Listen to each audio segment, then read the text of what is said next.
Assalamualaikum warahmatullahi wabarakatuh. Perkenalkan, kami dari kelompok 3 atas nama Elisa Asa dan Edi Iswanto, Noviana Saskia Pratiwi Bomona. Fitra Wardana, Rulia Rengen. Kami akan menjelaskan mengenai pencemaran udara terhadap kebisingan pada mata kuliah Surveillance Media Lingkungan yang diberikan oleh Bapak Iwan Suryadi SKM MKes. Selamat menyaksikan. Baik, saya akan menjelaskan dari 3 jurnal yang kami ambil.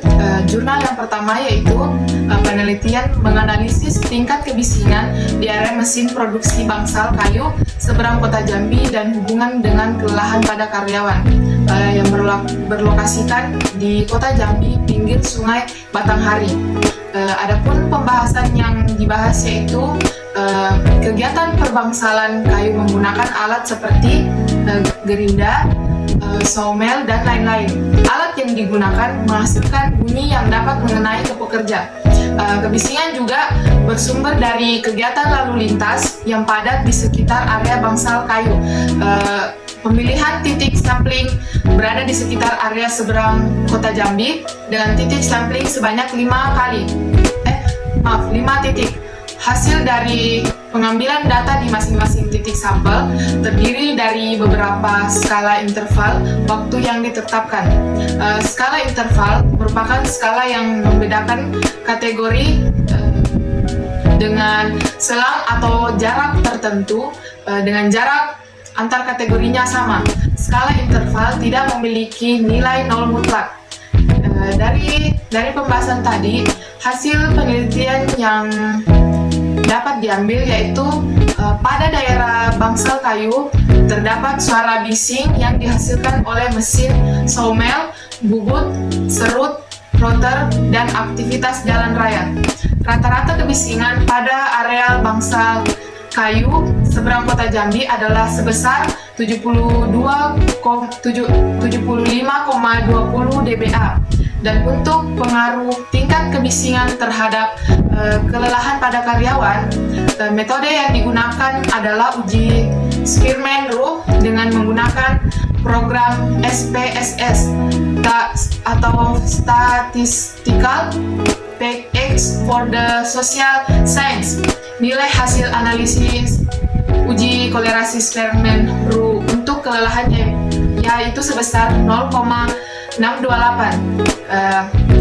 Adapun interpretasinya yaitu berdasarkan keputusan Menteri Negara Lingkungan Hidup nomor 48 Men LH 11 tahun 1996 tentang baku mutu tingkat kebisingan. Kebisingan yang dihasilkan sudah melewati ambang batas yaitu sebesar 70 dBA yang diperuntukkan untuk barang dan jasa, dan untuk hal ini menyatakan terdapat mempunyai kolerasi kebisingan yang kuat terhadap kelelahan pada karyawan. Selanjutnya saya akan menjelaskan jurnal kedua yang berjudul Pemetaan Kebisingan Lalu Lintas di Perkotaan. Adapun lokasinya yaitu Kota Padang, Kota Malang, Kota Pontianak, dan Kota Yogyakarta. Adapun hasil penelitiannya yaitu proses pemetaan kebisingan lalu lintas di perkotaan umumnya terbagi menjadi 3 tahapan kerja. Tahapan ini meliputi tahapan pra-lapangan, tahapan lapangan, dan tahapan pasca lapangan. Tahapan pra-lapangan adalah tahapan persiapan alat dan metode pengumpulan data yang digunakan. Umumnya pada tahapan ini peneliti harus melakukan studi literatur dan observasi terkait waktu dan lokasi pengukuran kebisingan dilakukan. Waktu pengukuran memegang peranan penting dalam pengukuran kebisingan karena setiap jam dan hari memiliki kepadatan lalu lintas yang berbeda. Sebagai contoh studi Ahl-Hani et 2017 yang menjelaskan bahwa pada jam 7-8 pagi merupakan puncak volume kendaraan bermotor di lokasi studi, dan pada jam 10-11 merupakan hal yang terendah. Selanjutnya yaitu interpretasi. Beberapa studi kebisingan lalu lintas melakukan analisis sampai mendapatkan nilai LSM atau nilai tingkat kebisingan siang malam seperti Swastawa 2015, Arifin 2019, dan Wati 2017. menurut pandangannya. Oleh karena itu, pengukuran kebisingan bisa dilakukan selama 24 jam yang dibagi menjadi aktivitas pada siang hari dan malam hari. Aktivitas pada siang hari ditentukan selama 16 jam LS dalam selang waktu 6 sampai jam 10 malam.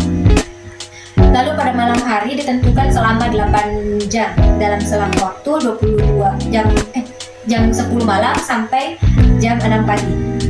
Setiap pengukuran harus memiliki aktivitas tertinggi pada selang waktu tertentu dengan menetapkan paling sedikit 4 waktu pengukuran pada siang hari dan 3 waktu pengukuran pada malam hari.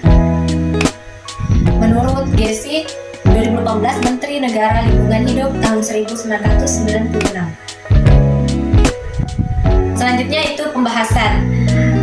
IDW adalah salah satu teknik interpolasi yang paling banyak diterapkan dalam beberapa studi seperti kualitas air, udara, maupun tanah. Estimasi dari IDW dibuat berdasarkan lokasi terdekat yang diketahui. Bobot yang diberikan pada titik interpolasi adalah kebalikan dari jarak titik interpolasi. Hal ini membuat titik yang memiliki jarak antar titik yang berdekatan akan memiliki bobot yang tertinggi. Metode OKA adalah metode interpolasi yang menggabungkan sifat statistik dari data yang diukur atau autokorelasi spasial. Pendekatan OKA merupakan semi-variogram untuk menyatakan kontinuitas spesial atau autokorelasi yang hanya bergantung pada faktor jarak tanpa mempertimbangkan faktor arah. Menurut Bahunia et tahun 2018, Dirwansyah tahun 2015. Metode spline adalah metode interpolasi yang mengestimasi nilai dengan melakukan fitting pada data menuju ke lengkungan minimum. Dalam aplikasi pemetaan seperti ARC-GIS, interpolasi spline termasuk dalam base function radial RBF yang mana memiliki varian yang rendah. Judul penelitian yaitu Analisis Tingkat Kebisingan Lingkungan di Kelurahan Pahandut, Kecamatan Pahandut, Kota Palangkaraya, Kalimantan Tengah. Melihat tingkat kebisingan yang dihasilkan dalam kegiatan penerbangan Bandara Cilikriwut, Kota Palangkaraya, berdasarkan hasil observasi di beberapa titik pengamatan menunjukkan nilai kebisingan yaitu kisaran 64 sampai dengan 102 dB. Oleh karena itu, hal yang direkomendasikan untuk dilakukan secara keteknikan untuk mengurangi kebisingan yang dihasilkan dalam kegiatan tersebut diantaranya membuat gundukan pasir, tembok beton, dan menanam tanaman pergola, rumput gajah, bambu Jepang, jati emas, uring, asoka, pohon mahoni, flamboyan, beringin, dan tanjung. Kebisingan yang dihasilkan tentu berasal dari aktivitas landasan pacu bandara. Landasan pacu udara merupakan bagian yang dipersiapkan untuk kegiatan pendaratan dan lepas landas pesawat. Kebisingan tersebut terutama di kawasan bandara akan terpengaruh oleh gelombang suara mesin pesawat udara yang datang dan pergi dari kegiatan pesawat di bandara udara. Peraturan Pemerintah Republik Indonesia Nomor 40 Tahun 2012 tentang Pembangunan dan Pelestarian Lingkungan Hidup Bandar Udara menjelaskan bahwa kegiatan penerbangan merupakan bagian dari sistem transportasi nasional yang memiliki karakteristik mampu bergerak dalam waktu yang cepat serta mengalami perkembangan yang sangat pesat, memerlukan jaminan keselamatan, keamanan, dan pelayanan yang optimal. Melihat kondisi tersebut, misalnya pergerakan yang terjadi dengan cepat tentu akan menimbulkan permasalahan baru, yaitu kebisingan. Baik, selanjutnya saya akan menjelaskan tentang pengertian terhadap lingkungan dan kehidupan masyarakat dan juga dampaknya. Nah, yang pertama sendiri adalah pengertiannya, di mana kebisingan terhadap lingkungan dan kehidupan masyarakat adalah fenomena suara yang tidak diinginkan atau berlebihan yang dapat mempengaruhi kenyamanan, kesehatan dan kualitas hidup manusia serta berdampak negatif pada lingkungan sekitar. Nah, kebisingan itu dapat berasal dari berbagai sumber seperti lalu lintas kendaraan, lalu ada industri, konstruksi, alat-alat rumah tangga, dan kegiatan manusia lainnya. Nah, dalam konteks lingkungan, kebisingan itu dapat mengganggu keseimbangan ekosistem dan dapat mengganggu aktivitas makhluk hidup.